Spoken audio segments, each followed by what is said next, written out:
Jam with RJ Subbu. മലയാള സിനിമയിലെ കമൽ യൂണിവേഴ്സിറ്റിയിൽ നിന്നും പഠിച്ചിറങ്ങിയ ഒരു സ്റ്റുഡന്റ് ആണ് ഇന്ന് ക്ലബ് FM സ്റ്റാർ ജാമിൽ എന്റെ കൂടെ. ഒരുപാട് സ്റ്റുഡൻസ് അവിടെ നിന്ന് പഠിച്ചിറങ്ങി, എല്ലാവരും നല്ല മാർക്കോടെ പാസ്സായി. മലയാള സിനിമയിൽ അവിടെയും ഇവിടെയും ശോഭിച്ചുകൊണ്ടിരിക്കുന്നു. അതുപോലെ ഷൈൻ ചെയ്യുന്ന ഒരു താരം ഇന്ന് എന്റെ കൂടെ. നമ്മൾക്ക് എല്ലാവർക്കും ഒരുപാട് ഇഷ്ടം തോന്നുന്ന പരുക്കനായ ഒരു മുഖം, പക്ഷെ വളരെ കൂളാണ്, വളരെ സിമ്പിൾ ആണ്, വളരെ പാവമാണ്. അദ്ദേഹത്തിന്റെ പേര് ഷൈൻ ടോം ചാക്കോ. സ്വാഗതം ക്ലബ് FM. Thank you. വിശ്വാസം അതല്ലേ എല്ലാം. നമ്മൾ വിചാരിച്ച പോലെ തന്നെ നമ്മുടെ വിശ്വാസങ്ങൾ അനുസരിച്ച് ആളുകൾ തിയേറ്ററിൽ വരുന്നുണ്ട്. എല്ലാവരും ഭയങ്കര ഹാപ്പി ആയിട്ടാണ് പോകുന്നത്. അത് കാണുമ്പോൾ നമുക്ക് ഭയങ്കര സന്തോഷം. യെസ്, കമൽ യൂണിവേഴ്സിറ്റിയിൽ ഷൈൻ ടോം ചാക്കോ ചേർന്ന വർഷം 2002. +2 ശേഷം എത്ര വർഷം അവിടെ പഠിച്ചു? ശരിക്കും യൂണിവേഴ്സിറ്റിയിൽ കോളേജിൽ ചേർന്ന പോലെ തന്നെയാണ്. അതായത് യൂണിവേഴ്സിറ്റി എന്ന് പറയുന്ന ആ കോളേജിലും പിന്നെ നമ്മൾ എന്ന ചിത്രം ഷൂട്ടിംഗ് നടന്നത് ഒരു എഞ്ചിനീയറിംഗ് കോളേജിലാണ്. കമൽ യൂണിവേഴ്സിറ്റി ഷൈൻ ടോമിനെ പഠിപ്പിച്ച ഒരു ഗുണം, നമ്മൾ നമ്മുടെ ലക്ഷ്യങ്ങളിലേക്ക് അല്ലെങ്കിൽ നമ്മുടെ സ്വപ്നങ്ങളിലേക്ക് എത്തണമെങ്കിൽ നന്നായി ഹാർഡ് വർക്ക് ചെയ്യണം. ജോയിൻ ചെയ്യുന്ന സമയത്ത് അവിടുത്തെ സീനിയേഴ്സ് ആയ സ്റ്റുഡൻസ് ആരൊക്കെ? അവിടെ ഇപ്പോൾ സുഗീത് ഉണ്ടായിരുന്നു, ആ സമയത്ത് സൂര്യേട്ടൻ ഉണ്ടായിരുന്നു. അതിന് മുന്നേ പഠിച്ചിരുന്ന സൂപ്പർ സീനിയേഴ്സ് ഒക്കെ അതിന് മുന്നേ പോയി. ചേട്ടനാണെങ്കിലും അക്ബർ ജോസ് ആണെങ്കിലും പിന്നെ ദിലീപ് ഏട്ടനാണെങ്കിലും. ആ ഒരു യൂണിവേഴ്സിറ്റിയിലെ താങ്കളുടെ ക്ലാസ്മേറ്റ്സ് ആരായിരുന്നു? ഇപ്പോ ഞാനും ആഷിഖും സുഗീതും ഷംജും. സുഗീതും ആഷിഖ് അബുവും മലയാളത്തിലെ പേരെടുത്ത കൊമ്പന്മാരായ ഡയറക്ടേഴ്സായി മാറി. ഷൈൻ ടോം ചാക്കോ മലയാളത്തിലെ പേരെടുത്ത നടനായി മാറിക്കൊണ്ടിരിക്കുന്നു. എന്നാണ് താങ്കൾ സിനിമ സംവിധാനം ചെയ്യുക? എനിക്കൊരിക്കലും പ്ലാനിങ് ഇല്ല, ഇതുവരെ ഉണ്ടായിട്ടില്ല. കമൽ യൂണിവേഴ്സിറ്റിയിൽ നിന്നും പുറത്തിറങ്ങിയ ഏറ്റവും ഹിറ്റായ ഒരു സ്റ്റുഡന്റ് താങ്കളുടെ കാഴ്ചപ്പാടിൽ ആരാണ്? ഏറ്റവും കൂടുതൽ ആളുകളിലേക്ക് എത്തിയിട്ടുള്ളതും ഏറ്റവും കൂടുതൽ പടങ്ങൾ ചെയ്തിട്ടുള്ളതും ലാലു ചേട്ടനാണ്. Director wise, actor wise Dileep ഏട്ടൻ. വിശ്വാസം അതല്ലേ എല്ലാം. ജീവിതത്തിൽ ഷൈൻ ടോം ചാക്കോക്ക് ഏറ്റവും വിശ്വാസം ആരെ? എന്റെ അച്ഛനും അമ്മയും. ജീവനക്കാളേറെ വിശ്വസിച്ചിട്ടും ചതിച്ച ഫ്രണ്ട്സിന്റെ എണ്ണം. ഫ്രണ്ട്സ് എന്ന് പറയുന്നത് ചതിക്കുന്നവരല്ല. ഷൈൻ ടോമിനെ ഏറ്റവും വിശ്വസിക്കുന്നത് ജീവിതത്തിൽ ആരാണ്? എന്റെ അച്ഛനും അമ്മയും, വൈഫും, എന്റെ സഹോദരന്മാരും സഹോദരികളും. ദൈവത്തിൽ വിശ്വസിക്കുന്നുണ്ടോ? തീർച്ചയായും. വിശ്വാസം അതല്ലേ എല്ലാം എന്ന് ആദ്യം ഏത് പെണ്ണാണ് താങ്കളോട് പറഞ്ഞത്? അമ്മ തന്നെയായിരിക്കും. ശരി, ഏറ്റവും വിശ്വാസമുള്ള ഒരു സിനിമാ ഫ്രണ്ടിന്റെ പേര്? ആഷിഖ് അബു. ഇതിഹാസയിലെ പോലൊരു മന്ത്രമോതിരം ഞാൻ താങ്കൾക്ക് തരികയാണ്. 5 ചോദ്യങ്ങൾ. ബോഡി മാറ്റാൻ ആഗ്രഹിക്കുന്നത് ഏത് നടിയുമായി? നിത്യമേനോൻ. എന്താണ് നിത്യമേനോനുമായിട്ടൊരു ബോഡി മാറ്റൽ ആഗ്രഹം? കേൾക്കട്ടെ. ഇപ്പൊ ഞങ്ങളുടെ കാലഘട്ടത്തിൽ ഇപ്പൊ ഏറ്റവും കൂടുതൽ അട്രാക്ട് ചെയ്തിട്ടുള്ള ആക്ടിംഗ് വൈസിലാണെങ്കിലും ഭയങ്കര കൗതുകമുള്ള ഒരു കുട്ടിയാണ് നിത്യമേനോൻ. ഇനിയും വേണം എന്ന് ആവശ്യപ്പെടുന്ന ഒരു കാര്യം എന്താണ്? അഭിനയം. സൊസൈറ്റിക്ക് വേണ്ടി ഷൈൻ ടോം ചെയ്യാൻ ആഗ്രഹിക്കുന്ന ഒരു കാര്യം മന്ത്രമോതിരം വെച്ചിട്ട്. എല്ലാവരെയും ഒന്ന് ചേഞ്ച് ചെയ്യിപ്പിച്ചു കഴിഞ്ഞാൽ നന്നായിരിക്കും. എന്താണ്? എല്ലാവർക്കും എന്ത് ചേഞ്ച് ആണ് വേണ്ടത്? കേൾക്കട്ടെ. സ്ത്രീ ആയി കഴിഞ്ഞാലുള്ള അവസ്ഥ, സ്ത്രീകൾക്ക് എന്തായിരിക്കും പുരുഷനായി കഴിഞ്ഞാൽ. അങ്ങനെ അങ്ങോട്ടും ഇങ്ങോട്ടും മാറ്റണം എല്ലാവരും. അങ്ങനെ കഴിഞ്ഞാൽ തന്നെ ഒരുവിധ എല്ലാ പ്രശ്നങ്ങളും തീർന്നു. ഈ മന്ത്രമോതിരം വെച്ചിട്ട് ഷൈൻ ടോം ചാക്കോ പ്രാർത്ഥിക്കുകയാണ്, എനിക്കൊരു സിനിമാ നടിയെ ചുംബിക്കണം. അതേത് സിനിമാ നടി? എനിക്ക് ചുംബിക്കാൻ വളരെയധികം ഇഷ്ടമുള്ള ഒരാളാണ്. നല്ല കാര്യം. ഏത് നടിയെ ചുംബിക്കണം? ഒരാളെ ആയിട്ട് ചുംബിക്കണം എന്ന് പറയുമ്പോൾ അത് ഭയങ്കര ദുഃഖകരമാണ്. ഈ മന്ത്രമോതിരം വെച്ചിട്ട് പെട്ടെന്ന് ചുംബിക്കാൻ തോന്നുന്ന ഒരു നടിയാരാണ്? സമന്ത. കോഴ വാങ്ങുന്ന അഴിമതിയിൽ മുങ്ങിത്തപ്പുന്ന മന്ത്രിമാരെ ഈ മന്ത്രമോതിരം വെച്ചിട്ട് ഷൈൻ ടോം ചാക്കോ എന്ത് ചെയ്യും? കോഴ വാങ്ങിയെന്ന് ഉറപ്പില്ലല്ലോ. അതുകൊണ്ട് കോഴ വാങ്ങണേന്ന് കണ്ടുപിടിക്കാം. True or false? True or false?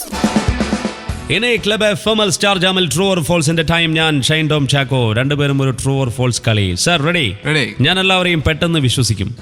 True ആണ്. ഡയറക്ഷനിലൂടെ ആക്ടിംഗിലേക്ക് കടക്കാമെന്ന് വിചാരിച്ച സിനിമയിൽ വന്നയാൾ. കുട്ടിക്കാലത്ത് ഏറ്റവും കൂടുതൽ സിനിമകൾ കണ്ടിട്ടുള്ളത് കമൽ സാറിന്റെ വീട്ടിൽ നിന്നും. ഞാൻ വളരെ റഫാണ്. ഞാൻ വിചാരിച്ച കാഴ്ചയിൽ മാത്രമാണ് താങ്കൾ റഫ് എന്നാണ്. ഓക്കെ, കുഴപ്പമില്ല. ഫാമിലിയേക്കാളും കൂടുതൽ ടൈം സ്പെൻഡ് ചെയ്യുന്നത് ഫ്രണ്ട്സിന്റെ കൂടെ. പാരന്റ്സ് എന്റെ സ്ട്രെങ്ത്, വൈഫ് എന്റെ ക്ലോസ് ഫ്രണ്ട്. ദിലീപിനെ പോലെ ഞാനും ഒരു സൂപ്പർ സ്റ്റാർ ആകും. എങ്കിലും ഞാൻ ഉദ്ദേശിച്ചത് സൂപ്പർ സ്റ്റാർ എന്ന് പറയുന്ന ഒരു ടേമാണ്. ദിലീപിനെ പോലെ താങ്കളും വളരെ പോപ്പുലർ ആയ ഒരു ആക്ടർ ആകും. Super star ആവുന്നതൊക്കെ സംഭവിക്കേണ്ടതാണ്. ഉള്ളാലെ ഞാൻ ഈ പറഞ്ഞത് ഒരു ട്രൂ ആണോ? വൈഫിന്റെ ഏറ്റവും ഇഷ്ട നടൻ ആമിർ ഖാൻ. ഷാരൂഖ് ഖാനാണ്. എന്തുകൊണ്ട് വൈഫ് താങ്കൾ ഇഷ്ടപ്പെടുന്നില്ല നടനെന്ന നിലയ്ക്ക്? അവര് മുംബൈയിലാണ് ജനിച്ചു വളർന്നിട്ടുള്ളത്, അതുകൊണ്ടും ഹിന്ദി മൂവീസ് ആണ് അധികം കാണാറുള്ളത്. പിന്നെ എന്റെ പടങ്ങൾ കാണുമ്പോൾ അതിൽ എന്തായാലും പോരായ്മകളായിരിക്കും കാണാം. അപ്പൊ അതിലൊരു നല്ല ആക്ടറിനെ ഒരിക്കലും കാണാൻ പറ്റുന്നില്ല. എന്നെ ഏറ്റവും വിശ്വാസം എന്റെ അച്ഛനും. രണ്ടുപേരുണ്ട്. പാർട്ടികളിൽ ഞാൻ സ്ഥിരമായി പങ്കെടുക്കും. സ്ഥിരമായിട്ടൊന്നും പങ്കെടുക്കാറില്ല, വല്ലപ്പോഴും നമ്മുടെ ബർത്ത്ഡേ പാർട്ടീസ്. ഞാനിപ്പോൾ ഒരു ലഹരി വിരോധി. ഞാൻ മുന്നേ അങ്ങനെ ലഹരി ഒന്നും ഉപയോഗിച്ചിരുന്നില്ല. ഇടയ്ക്ക് എപ്പോഴും സ്മോക്ക് ചെയ്യും, ഡ്രിങ്ക്സ് ചെയ്തിരുന്നു. എല്ലാവരും ചോദിക്കുന്ന ചോദ്യമാണെങ്കിലും സ്റ്റാർ ജാമിൽ താങ്കളുടെ രസമുള്ള ഉത്തരത്തിന് വേണ്ടിയാണ് ഞാൻ ചോദിക്കുന്നത്. അപ്പോൾ എങ്ങനെയാണ് താങ്കൾ കൊക്കെയിൻ കേസിൽ പെട്ടുപോയത്? ഒറ്റ വാക്കിൽ പറഞ്ഞാൽ മതി. ഞാൻ അവിടെ ഉള്ളതുകൊണ്ട്. അപ്പോൾ താങ്കൾ കൊക്കെയിൻ യൂസ് ചെയ്തിരുന്നു ആ സമയത്ത്? ഇല്ല. സ്വാതന്ത്ര്യം ഏറ്റവും വലിയ ലഹരി. അത് ശരിയാണ്. ഞാനൊരു നിരപരാധി. സത്യമാണ് പറയുന്നതൊക്കെ. ഓക്കെ, എപ്പോഴാണ് താങ്കൾ അപരാധിയായി മാറിയത്? അവിടെ പോയതിനു ശേഷം. അവിടെ എന്ന് പറയുന്ന ഒരു വാക്കിലാണ് നമ്മളെ ജീവിതം മൊത്തം കിടക്കുന്നത് അല്ലേ? ഓക്കെ, മുടി വളർത്തൽ ചെറുപ്പം മുതലുള്ള ആഗ്രഹം.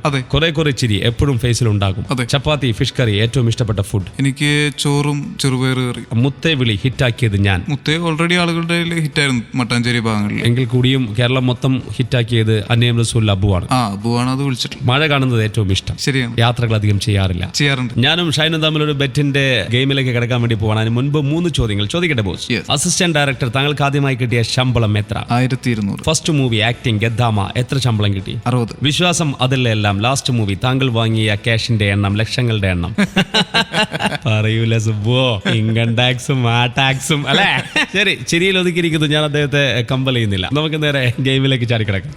ഓൾറെഡി ഞാനൊരു നല്ല പാട്ടിന്റെ ചെറിയൊരു പീസ് താങ്കളെ കേൾപ്പിക്കും. കൃത്യമായിട്ട് മനസ്സിലാക്കുക. മനസ്സിലാക്കിയാൽ ഷൈൻ ടോം ചാക്കോ ജയിക്കുന്നു, ഇല്ലെങ്കിൽ തോൽക്കുന്നു. സ്റ്റാർ ജാമിൽ സുബു പറയുന്നത് വോക്കലി ചെയ്യാൻ റെഡി ആവണം. Okay okay.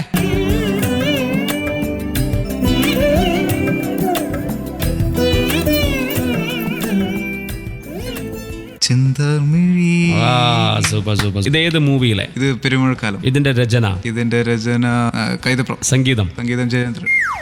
സുന്ദരമായിട്ട് ഞാൻ തോറ്റു കഴിഞ്ഞിരിക്കുന്നു. ഞാൻ താങ്കളുമായി കണക്റ്റഡ് ആയ ഗദ്ദാമ, കാവ്യമാധവൻ, കമൽ ഇത് വെച്ചിട്ടാണ് ഈ പാട്ട് സെലക്ട് ചെയ്തത്. പക്ഷെ വളരെ പെട്ടെന്ന് താങ്കൾ ഇത് കണ്ടെത്തുമെന്ന് ഞാൻ വിചാരിച്ചില്ല. എവിടെയെങ്കിലും ഒരു ചെറിയ ഒരു ആലോചനയ്ക്ക് സമയം ഉണ്ടാകുമെന്ന്. ലിറിക്സ് പെട്ടെന്ന് പിടികിട്ടിയില്ല. അപ്പോഴാണ് പെട്ടെന്ന് അതിൽ ഓർമ്മ വന്നത്. അതിലൊരു വിവാദം ഉണ്ടായിരുന്നു. അവാർഡിന് അയച്ചപ്പോ സോങ്സ് കട്ട് ചെയ്ത് കൊടുത്തു, മാറ്റിയിട്ടാണ് കൊടുത്തത് എന്നാണ് കൈതപ്രം സാറിന്റെ ഒരു. അത് പെട്ടെന്ന് സ്ട്രൈക്ക് ആയി. കുറെ നാളുകൾക്ക് ശേഷം വളരെ പെട്ടെന്ന് ഞാൻ പരാജിതനായതിന്റെ സങ്കടമാണ് ഇപ്പോൾ എന്റെ ഫേസിൽ. സാധാരണ ഞാൻ നമ്മളുടെ സ്റ്റാർ ജാമിൽ വരുന്ന സ്റ്റാർസ് ആണല്ലോ തോറ്റ് കാണാറ്. ഇന്ന് ഞാൻ വളരെ പെട്ടെന്ന് യാതൊരു സമയവും എടുക്കാതെ ഒരാൾ തോറ്റ് കഴിഞ്ഞിരിക്കുന്നു. പറയൂ ഷൈൻ ടോം ചാക്കോ, ഇന്ന് ക്ലബ് FM സ്റ്റാർ ജാമിൽ സുബു എന്ത് ചെയ്യണം? അന്നേ റസൂലിലെ കായലിനരികെ എന്നുള്ള ഗാനം. അന്നേ റസൂൽ മൂവി വളരെ സുന്ദരമായ മൂവിയാണ്. ഒരുപക്ഷെ മലയാളത്തിലെ ഒരു എന്തൊക്കെയായിരുന്നു അതിന്റെ പ്രത്യേകത കേൾക്കട്ടെ. 2-3 പ്രത്യേകതകളുണ്ടല്ലോ പടത്തിന്. എന്തൊക്കെയാണ്? സ്പോട്ട് ഡബിംഗ് ആയിരുന്നു, അതായത് ലൈവ് റെക്കോർഡിംഗ് ആയിരുന്നു. പിന്നെ അതിന്റെ ഗാനങ്ങളെല്ലാം സെലക്ട് ചെയ്തത് മട്ടാഞ്ചേരിയിൽ അല്ലെങ്കിൽ ഫോർട്ട് കൊച്ചിയിൽ അവിടെ ചെന്ന് ലോക്കലായിട്ടുള്ള ആളുകൾ പാടുന്ന പാട്ടുകൾ രാജീവേട്ടൻ കളക്ട് ചെയ്യിപ്പിച്ച് അസിസ്റ്റന്റ് ഡയറക്ടേഴ്സിനെ കൊണ്ട്. പിന്നെ അങ്ങനെ ഡെയിലി എല്ലാ ദിവസവും അങ്ങനെ കളക്ട് ചെയ്ത് കൊണ്ടുവന്ന ഗായകരെ കൊണ്ടും അല്ലെങ്കിൽ സോങ്ങുകളും ഞങ്ങളെല്ലാവരും ഒരുമിച്ചിരുന്ന് കേൾക്കും. എന്നിട്ട് അതൊന്ന് രാജീവേട്ടൻ സെലക്ട് ചെയ്യും ഏത് പാട്ടുകളാണ് വേണ്ടത്. Super super. ശരിക്കും പറഞ്ഞാൽ ഈ പാട്ടുകൾ എഴുതിയ ആളുകൾ ഇല്ല അല്ലേ? ശരിക്കും അങ്ങനെയാണോ? അത് ഇത് ആദ്യം മുതലേ ലോക്കലായിട്ട് അല്ലെങ്കിൽ ആ നാട്ടിലുള്ള പാട്ടുകളാണെന്നാണ് എന്റെ അറിവ്. ഷഹബാസിക്ക അതിന് ട്യൂൺ കൊടുക്കുകയാണോ ചെയ്തത് അതോ പാടുകയാണോ ചെയ്തത്? അത് ഓൾറെഡി ഉള്ള ട്യൂണാണോ ഈ പാടിയതൊക്കെ? ഏകദേശം ഒരു ട്യൂൺ ഉണ്ട്. പിന്നെ ഷബാക്ക അതിനൊന്ന് പുള്ളിയുടെ രീതിയിലാക്കി. അപ്പൊ കണ്ടും പൂട്ടിയിരുന്നു. ഞാൻ പാടാൻ പോണ് കായലിനരികെ. ഓക്കെ. കായലിനരികെ കൊച്ചിക്കായലിനരികെ കൊടികൾ പരത്തി കുതിച്ചു പൊങ്ങിയ കമ്പനികൾ, കച്ചവടത്തിന് കച്ചമുറുക്കി കുതിച്ചു പായും കമ്പനികൾ. കായലിനരികെ കൊച്ചിക്കായലിനരികെ.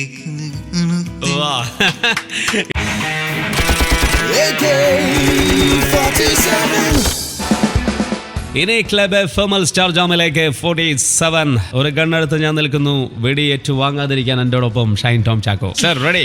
ഇതിഹാസ അന്നയും റസൂലും മനസ്സിനോട് ഏറ്റവും അടുത്ത് നിൽക്കുന്ന സിനിമ ഒന്നേ പറയാൻ പാടും, 2 എണ്ണം. എന്തുകൊണ്ട് ഇതിഹാസയെ താങ്കൾ താഴ്ന്നു? ഇതിഹാസ താങ്കൾക്ക് ഒരു ബ്രേക്ക് തന്ന സിനിമയാണ്. അത് അന്നേ റസൂലും ആണ് ഇതിഹാസയിലേക്ക് എത്തിക്കുന്നത്. Acting, direction. താങ്കൾക്ക് ക്യാമനാവാൻ കഴിയുന്നത് ഏത് കാര്യത്തിൽ? അഭിനയം. മദ്യപാനം, പുകവലി നിർത്താൻ കഴിയാത്തത് ഏതാണ് ഇതുവരെ? രണ്ടും നിർത്തി ഞാൻ പറഞ്ഞ സമയത്ത് തന്നെ. സത്യാണോ? സൂപ്പർ, നമ്മൾ കൈയടിച്ചു. കാവ്യ, അനുശ്രീ താങ്കളെ ഞെട്ടിപ്പിച്ചത് ആരാണ്? കാവ്യമാധവൻ ഗദ്ദാമയിൽ താങ്കളെ ഞെട്ടിച്ചതേ ഇല്ല? അത് ഓൾറെഡി ഞെട്ടിച്ചതാണ്. അതുക്കും മേലെ ഞെട്ടിച്ചിട്ടുണ്ട്. ശരി, പോലീസ് മീഡിയ ഷൈനെ ഏറ്റവും കൂടുതൽ വേദനിപ്പിച്ചത് ആര്? അല്ല, പുറത്തു വരുന്ന വാർത്തകളാണ് നമ്മൾ ഒരുപാട് വേദനിപ്പിച്ചിട്ടുണ്ട്. ഫ്ലാറ്റ് വീട്, കൂടുതൽ പ്രൈവസി ഒരാൾക്ക് കിട്ടുന്നത് എവിടെ? നമ്മുടെ ഫ്രണ്ട്സിന്റെ ഇടയിലാണ് ഏറ്റവും കൂടുതൽ പ്രൈവസി കിട്ടുന്നത്. ഫ്ലാറ്റ് വീട്, വീട്ടിലായി. Facebook, WhatsApp. മലയാളികൾ ഏറ്റവും കൂടുതൽ ടൈം സ്പെൻഡ് ചെയ്യുന്നത് എവിടെ? Facebook. Girl friends, boy friends. ഏറ്റവും വിശ്വസിക്കാൻ കൊള്ളുന്നത് ആരെ? ഞാനൊരു ആൺകുട്ടി ആയതുകൊണ്ട് ഏറ്റവും കൂടുതൽ മനസ്സ് തുറക്കാൻ പറ്റുന്നത് ഗേൾ ഫ്രണ്ട്സിന്റെ അടുത്താണ്. നമ്മളിപ്പോ അമ്മയുടെ അടുത്ത് സംസാരിക്കുന്ന പോലെ അച്ഛൻ്റെ അടുത്ത് ഒരിക്കലും സംസാരിക്കില്ല. അതേപോലെ തന്നെയാണ് ഒരു പെൺകുട്ടിയുടെ അടുത്ത് സംസാരിക്കുന്ന പോലെ ഒരു ആൺകുട്ടിയുടെ അടുത്ത് നമ്മൾ സംസാരിക്കില്ല. കാരണം ആൺകുട്ടിക്ക് ആൺകുട്ടിയെ മനസ്സിലാക്കാം സംസാരിക്കാതെ തന്നെ. അപ്പൊ ഗേൾ ഫ്രണ്ട്സിന് കൊടുത്തു മാർക്ക് ഇവിടെ? കൊടുക്കണതല്ല, അവര് നമ്മൾ അത്രയും പറയണം, എന്നാൽ അവർക്ക് നമ്മൾ പോൺ സൈറ്റ്സ് നിരോധിച്ചു കേന്ദ്ര സർക്കാർ. എന്ത് പറയുന്നു ഷൈൻ ടോം ചാക്കോ ഒറ്റ വാക്കിൽ? അത് ഭയങ്കര വിഷമമുള്ള ഒരു കാര്യം. എല്ലാ യുവാക്കളും ഇതേ ആവശ്യക്കാരാണെന്ന് താങ്കൾ തോന്നുന്നുണ്ടോ? ആ ഒരു കാലഘട്ടത്തിൽ അത് വളരെയധികം ആവശ്യമുള്ള ഒരു കാര്യം. ഓക്കെ, ഇത് നിരോധിച്ചുകൊണ്ട് എന്താണ് ഉണ്ടാവാൻ പോകുന്നത്? അവർക്ക് കാണാൻ പറ്റില്ല. നിലവിളക്ക് കൊളുത്താത്ത മന്ത്രി അബ്ദുറഹ്മാൻ. ഓക്കെ, അദ്ദേഹം വല്ലാതെ വാശിയിലാണല്ലേ? അപ്പൊ നമുക്ക് നിർബന്ധിക്കേണ്ട കാര്യമില്ല എന്നാണ് താങ്കളുടെ കാഴ്ചപ്പാട്? അതെ, ഒരാളെ നിർബന്ധിച്ച് ചെയ്യിപ്പിക്കാൻ പാടില്ല. ഇപ്പൊ നമ്മൾ നിർബന്ധിച്ച് ഉപയോഗിക്കാൻ പാടില്ല എന്ന് പറയുന്ന പോലെ തന്നെ. സത്യം. പച്ചക്കറിയിലെ വിഷം ആസ്വദിച്ച് കഴിക്കുക. അതെന്താണ് വിഷം ആസ്വദിച്ച് കഴിക്കണമെന്നൊരു നിലപാട് ഷൈൻ ടോം ചാക്കോക്ക് വന്നത്? കേൾക്കട്ടെ. ബൈബിളിലൊരു കോട്ടുണ്ട്, നമ്മൾ ഉള്ളിലേക്ക് പോകുന്നതും നമ്മൾ അശുദ്ധമാക്കുന്നില്ല, അല്ലെങ്കിൽ നമ്മളെ നശിപ്പിക്കുന്നില്ല. ഉള്ളിൽ നിന്ന് വരുന്നതാണ് നമ്മൾ അശുദ്ധമാക്കുന്നതും നശിപ്പിക്കുന്നതും. സസ്പെൻഡ് ചെയ്യപ്പെടുന്ന MP-മാർ വീണ്ടും ട്രൈ ചെയ്യുക. ബഹളങ്ങൾ ഉണ്ടാക്കാതിരിക്കുക അല്ലെ?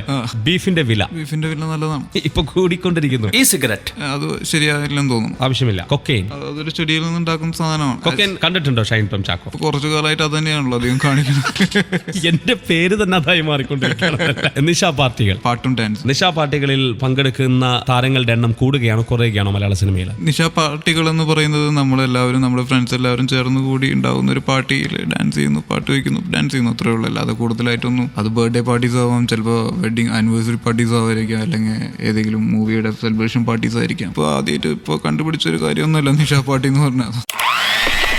Jam Juicer. ക്ലബ് എഫ്എംഎൽ സ്റ്റാർ ജാമിൽ ജാം ജ്യൂസിന്റെ ടൈമാണ്. വളരെ ഡിപ്ലോമാറ്റിക് ആയിട്ട് എന്നോടൊപ്പം സംസാരിച്ച ഷൈൻ ടോം ചാക്കോനെ ഞാൻ എങ്ങനെയാണ് ജ്യൂസ് അടിക്കുക ഒരു നിശ്ചയമില്ല. എന്തായാലും നമുക്ക് തുടങ്ങാം. ഓക്കെ. സൂപ്പർ ഹിറ്റായ താങ്കളുടെ ഇതിഹാസയിൽ താങ്കൾ ഒരു പോക്കറ്റ് അടിക്കാരനാണ്. ജീവിതത്തിൽ ആദ്യമായി ഏത് പെൺകുട്ടിയുടെ ഹൃദയമാണ് ഷൈൻ ടോം ചാക്കോ അടിച്ചെടുത്തത്? പേര് പറയും. ആലോചിക്കുന്നു, കുറെ പെൺകുട്ടികൾ ഉള്ളതുകൊണ്ട് ആദ്യത്തെ പെൺകുട്ടിയെ മനസ്സിലാവുന്നില്ല. ഓക്കെ, ആലോചിച്ചോളൂ, സമയം എടുത്തോളൂ, കുഴപ്പമില്ല. എന്താണെന്ന് വെച്ചാൽ ഞാൻ അങ്ങനെ ഹൃദയമൊന്നും ആരുടെയും പോക്കറ്റ് അടിച്ചിട്ടൊന്നുമില്ല. അത്രയ്ക്ക് അങ്ങനെ ഒരു ലവ് ഒന്നും വർക്കൗട്ട് ആയിട്ടില്ല. എല്ലാവരും അങ്ങോട്ടും മനസ്സിലാവും, നമ്മൾ സംസാരിക്കും, അല്ലാതെ അങ്ങനെ ഹൃദയം പോക്കറ്റ് അടിക്കുന്ന രീതിയിലുള്ള ഒരു പ്രണയം ഉണ്ടായിട്ടില്ല. ജീവിതത്തിൽ എപ്പോഴെങ്കിലും ഇതിഹാസ മൂവിയിലെ പോലെ ഷൈൻ ടോമിന് ഒരു പെണ്ണാവാൻ ആഗ്രഹം തോന്നിയിട്ടുണ്ട്? വളരെ ചെറുപ്പത്തിൽ എന്ന് പറഞ്ഞാൽ 1ാം ക്ലാസ് 2ാം ക്ലാസ് ടൈമിൽ. അപ്പോൾ താങ്കൾ വീട്ടിൽ വന്നിട്ട് മിററിന്റെ മുൻപിൽ നിന്ന് പൊട്ടൊക്കെ തൊട്ട് കണ്ണൊക്കെ എഴുതിയ ഒരു പെണ്ണിന്റെ ഒരു ആറ്റിറ്റ്യൂഡ് ഒക്കെ നടക്കാറുണ്ടോ? അങ്ങനെ ആറ്റിറ്റ്യൂഡ് ഒന്നുമില്ല. എന്താണെന്ന് വെച്ച് കഴിഞ്ഞാൽ ഒരുപാട് തറവാട്ടിലെ വല്യപ്പച്ചന്മാരുടെ 6 ചേച്ചിമാരുണ്ട്. അപ്പോൾ വെക്കേഷനിൽ വീട്ടിലെത്തുമ്പോൾ അവിടെ ഈ 6 ചേച്ചിമാരുടെ വളയും മാലയും ഒരുപാടുണ്ടാവും. ഉച്ചയ്ക്ക് ഇവര് ഉറങ്ങിക്കിടക്കുന്ന സമയത്ത് ഈ മാലയൊക്കെ എടുത്ത് നമ്മൾ കഴുത്തിലിട്ട് വളയൊക്കെ ഇട്ട് ഇങ്ങനെ.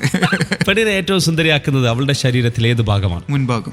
ആരെങ്കിലും ഒന്ന് ഉറക്കെ നിലവിളിച്ചിരുന്നെങ്കിൽ എനിക്കൊരു വീണ്ടും വിചാരം ഉണ്ടായേനെ എന്ന് തോന്നിയ ഒരു കാര്യം ലൈഫിൽ എന്താണ്? അങ്ങനെ വീണ്ടും വിചാരം ഉണ്ടാവാൻ മാത്രം അങ്ങനെയൊന്നും ഞാൻ ചെയ്തിട്ടില്ല. സിനിമ, വിശ്വാസം, അതല്ലേ എല്ലാം. താങ്കളെ കാണുമ്പോൾ തന്നെ 2 പേര് പറയുന്ന ഒരു കാര്യമാണ്, ലക്ഷണം വെച്ചൊരു ലഹരി കേസാണെന്ന് തോന്നുന്നു. എങ്ങനെയാണ് ലഹരി കേസിനെ മനസ്സിലാക്കുന്നത്? അതിന് ചില അടയാളങ്ങളൊക്കെ ഉണ്ടെന്നാണ് പറയണത്. ആ അടയാളങ്ങൾ നമ്മളിലുണ്ടോ? അതാണോ ആ 2 ക്യാരക്ടേഴ്സ് അങ്ങനെ പറഞ്ഞത്? ലഹരി ഇപ്പൊ എല്ലാവരിലും ഉണ്ടല്ലോ, ജീവിതത്തിനോടുള്ള ലഹരി, സ്വാതന്ത്ര്യത്തോടുള്ള ലഹരി. അപ്പൊ എല്ലാവർക്കും ഒരു ലഹരിക്കാരൻ ലക്ഷണമുണ്ട്.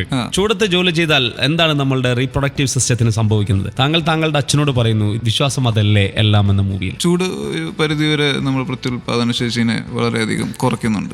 വിശ്വാസം അതല്ലേ എന്ന മൂവിയിൽ താങ്കൾ ഒരു ബിസിനസ് ചെയ്യാൻ ആഗ്രഹിക്കുന്നു. ഷൈൻ ടോം ചാക്കോ വിജയിക്കാൻ സാധ്യതയുള്ള ഒരു ബിസിനസ് ഏതാണ് ജീവിതത്തിൽ? ഞാൻ ബിസിനസ് ചെയ്യാൻ വളരെ മോശമുള്ള ഒരാളാണ്. അല്ല, ബിസിനസ് എന്ന് പറയുന്നത് എന്റെ ഒരു ലക്ഷ്യമേ. വേണ്ടാത്തിടത്ത് വേണ്ടാത്ത സമയത്ത് പോയത് കൊണ്ട് എന്താണ് സംഭവിച്ചത് താങ്കളുടെ ലൈഫ്? സിനിമയിൽ പറയുന്ന അവസാന വാക്കാണ്. അതുകൊണ്ടാണ് ആ ക്യാരക്ടർ അവിടെ പിടിക്കപ്പെടുന്നത്. താങ്കളുടെ റിയൽ ലൈഫിൽ ഏത് സമയത്താണ് ഏറ്റവും കൂടുതൽ കുറ്റബോധം തോന്നിയിട്ടുള്ളത്? അത് കാരണം നമ്മൾ ഒരുപാട് വിഷമിക്കുന്നുണ്ടെങ്കിൽ ആ സമയത്ത് നമുക്ക് കുറ്റബോധം തോന്നും. ഒന്നിലധികം പെൺപിള്ളേരുമായി ഇവൻ എന്താ പരിപാടി? കലാഭവൻ നിയാസ് ഷൈനെ നോക്കി പറയുന്ന ഒരു കാര്യമാണ് വിശ്വാസം അതല്ലേ എല്ലാം എന്ന മൂവിയിൽ. താങ്കൾ എന്താണ് ഒന്നിലധികം പെൺപിള്ളേരുമായി ജീവിതത്തിൽ എപ്പോഴെങ്കിലും എന്തെങ്കിലും കലാപരിപാടികളിൽ ഏർപ്പെട്ടിട്ടുണ്ട്? ഞാൻ ചെറുപ്പം മുതലേ ഒരുപാട് പെൺകുട്ടികളുടെ ഇടയിലുള്ള ഒരു തറവാട്ടിലാണ് ജനിച്ചു വളർന്നത്. പിന്നെ സ്ത്രീകളെ ബഹുമാനിക്കണം എന്ന് പറയുന്നത് അവരെ ദൂരെ ഇരുന്നുകൊണ്ടല്ലോ ബഹുമാനിക്കുക. അവരടുത്തിരിക്കുമ്പോൾ എങ്ങനെയാണ് പെരുമാറുന്നത്? പഠിച്ചിരിക്കണം, അവരായിട്ട് മിങ്കിൾ ചെയ്യണം. Star rating.